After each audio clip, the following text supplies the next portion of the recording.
with listening to music before the races, and it pumped you up. It got you excited, and it got you the win at Nashville. You think it's one of those phobia things? I don't know, man. I'll leave that up to you, but it works for me for now. So until it stops working, then it's no good. But it's always good to have the JBL headphones down there and playing some nice music for the race. Gotcha, definitely. And, of course, JBL Audio is the proud sponsor on the car number 15 of Christian Eckes. Real quickly, Christian, talk about the relationship you have got with Bill Venturini, the guy that kisses the drivers on the mouth after they win a race. I know that's an awkward thing, but that's something that it's an Italian thing, and that's something that he does, and I know you enjoy those kisses. Oh, yeah, man. I mean, that's fantastic. I've kissed that man 4 times now, so it's great. But it's been a long time. I've known Bill and Billy and Kathy and Emily and just the whole Venturini family for 4 or 5 years now. When I first met them back in 2015, and it's been a fun ride so far. And I owed a lot of my success to them. Billy's been there and put me in very good situations, and Bill and Kathy have always been very supportive of me and, just giving me whatever we needed. So, it feels great to be with such an organization with such history and prowess to try to win. Christian Eckes, what's your thoughts on where ARCA is at for 2019? It's, I don't really know all the specifics, to be honest. I've seen some things, and, I think it's going to definitely help the series itself and, get to more cars at the racetrack. And I think it's going to help the K&N series more than the ARCA series, to be honest, to kind of merge them together in a way. So, I'm looking forward to it as a fan, and, hopefully I'll be able to run some ARCA races next year as well and, be a part of it. But, I think they're definitely headed in the right direction. And, in retrospect now, if I'm understanding correctly, this is what I've been told. The ARCA cars are going to be able to stay where they're at. The K&N cars are going to be able to run with the ARCA cars on the short track program. Basically, is something that's being done. The K&N cars, you're not going to see them at Daytona or Talladega. You're going to have to get an ARCA car to go run one of those big short track or one of those big races. Yeah, no, and I think that's a good direction to go in. I really like how the ARCA series is right now, and it's got a lot of diversity in it. And, having, the intermediates, the dirt tracks, short tracks, and the mile and a half, and just everything that goes on within the series. And, that K&N gets to participate in that, I think, is both for good parties. So, I'm really looking forward to the future and watching all these races. Absolutely, definitely. Well, buddy, I got one more question for you. We're going to let you get out of here. It sounds like you're at a restaurant. It sounds like you're on your lunch break or something, so I appreciate you taking the time to at least join me on Finish Line. But where do you see your career going? Do you want to stay in ARCA for a few more years? Do you want to bump up to the Gander Outdoor Truck Series and run for a championship? Or do you feel like at your level right now you are ready to run in the Cup Series and run with the NASCAR boys? It's just hard to tell, man. I mean, obviously I'd like to be in a truck at this point, but, I'm just taking it one step at a time, and I'm very grateful for the opportunities I've been provided this year. And, hopefully that blossoms into a truck series ride for next year or something. And, I still got a ways to go. I feel like I get better and better every race and get better and better every year. So, it's definitely just going to have to see where it goes. Absolutely, definitely. Well, before we let you go, Christian Eckes, man, thank out your sponsors on that Venturini Motorsports number 15 Toyota, and we thank you for being on Finish Line. Continued success throughout the rest of the season, and maybe we'll talk to you again here sometime. All right, man. Thank you. Appreciate it.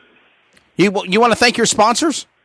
Oh, yeah. Sorry. And I'd like to thank JBL, SiriusXM, Mobile One, Toyota Racing, all my partners that been along the way, and really looking forward to the rest of this year.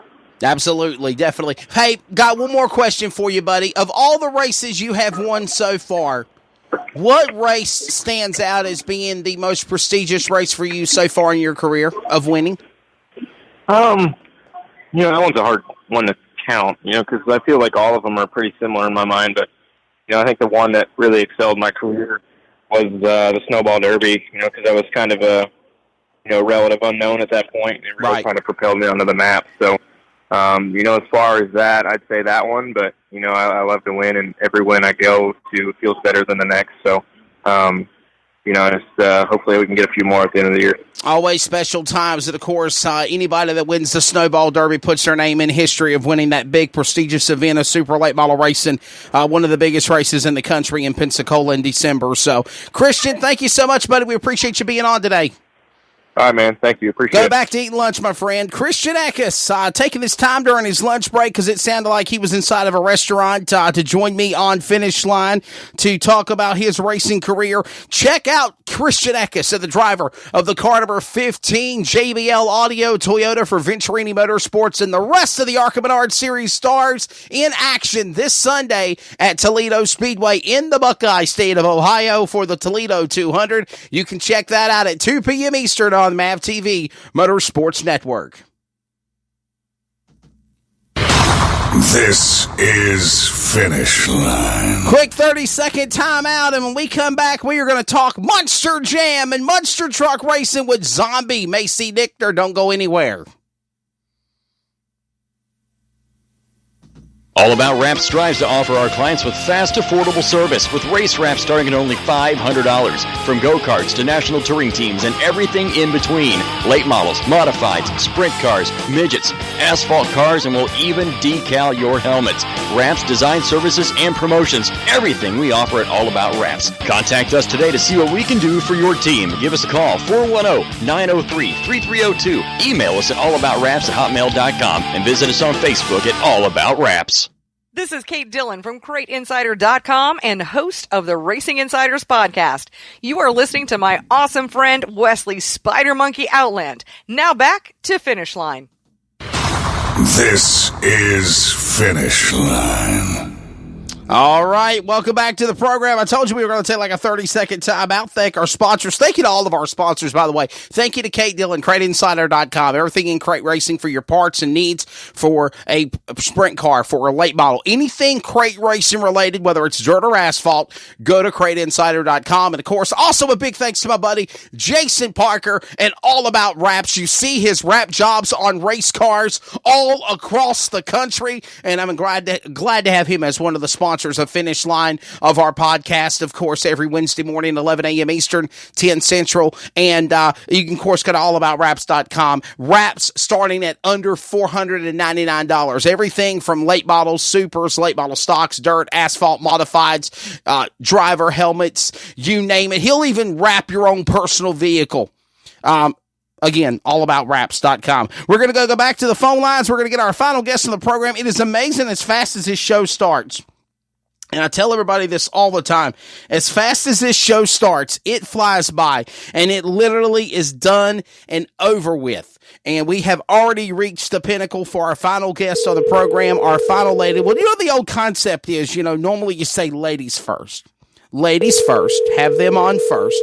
But unfortunately, she's got a full-time job. She's going to talk about that. She's going to talk about all the cool things that she's got going on with her education and her career. And she is the driver of the Monster Jam monster truck for Feld Entertainment in the zombie entry. There is Macey Nichter. She joins us on the program here as our final guest on Finish Line up in the bluegrass state of Kentucky. Macey, good afternoon. How you doing, ma'am? I'm doing good.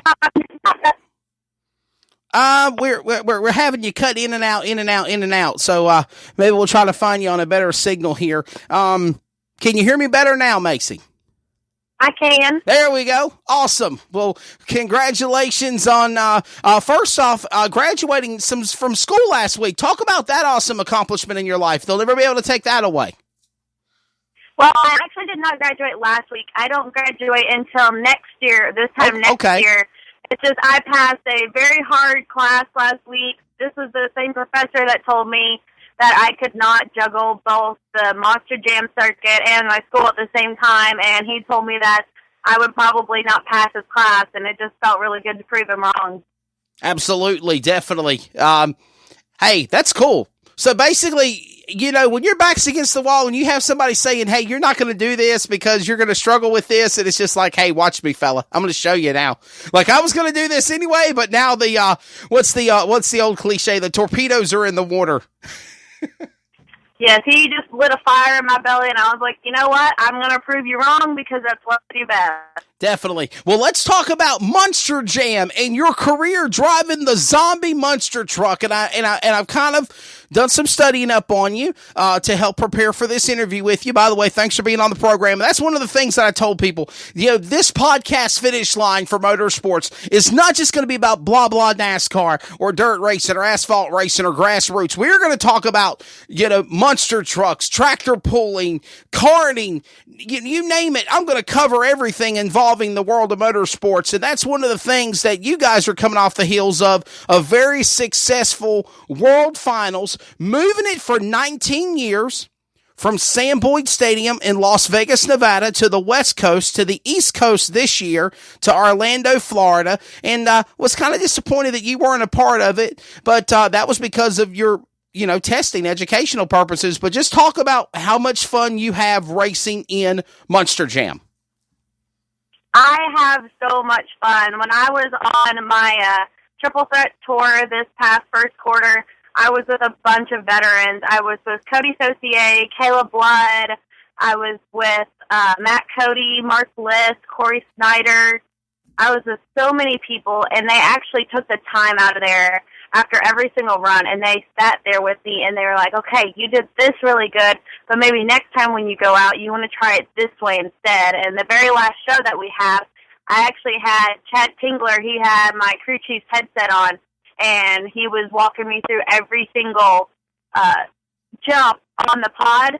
And I was like, Chad, I want to get this on that tailgate. I've been struggling with it all first quarter, and I really want to get to it. And so he stayed on there with me the whole time and managed to get it on my last try. Absolutely. And of course, in addition to that, what she was just referring to as the Monster Jam Triple Threat Series. Matter of fact, I took my son Nathan to go see them in Raleigh back in March. And that's actually where I first got to, hanging out and seeing the zombie monster truck. And I love your theme song. You come out the Thriller with Michael Jackson. That's really, really cool. Yeah. We're going to talk about that here in a minute, but, you in the Triple Threat Series, you normally are like in years past, you're in the monster truck and you do anything involving the monster truck. But for this Triple Threat Series, which I thought was friggin' great, you're doing ATV racing and you're doing the Quad Wars. You guys are, racing side by sides. You're literally running in every program involved in the program. You're not just in the monster trucks. You're racing in 3 different categories throughout the night, and sometimes it's a 3 or 4 day weekend. Yes, it's definitely rough trying to transition between the 3. One I still struggle with today is the ATVs. The speedsters I've gotten a lot better with. I've gotten a lot more aggressive. I've been able to really push people out of the way so I can take the win. I haven't yet gotten a overall win with the speedsters, but I'm hoping I can do that next year because I've gotten a lot more confident in my driving, not only in the truck but also the speedsters. I'm actually going to be working on my ATVs this summer so I can go out and hopefully make it to World Finals next year for the ATV Racing Championship. Absolutely. So real quickly, how did you get involved in monster truck racing besides monster trucks? Because a lot of people don't realize there are so many different sanctioning bodies, just like in dirt and asphalt racing, in monster trucks as well. But to make it to Monster Jam, is that a nice way of saying, Macey, that's the NASCAR of the big boys of monster trucks and the girls as well? Absolutely. I actually got involved with monster trucks when I wasn't even born yet. My dad is a 28-year veteran in the sport. So I've been around it ever since I was a baby walking. It's always been something nice growing up around because I don't know anything different. It's just always something that I see people look up to my dad for the longest time. And I'm like, you know what?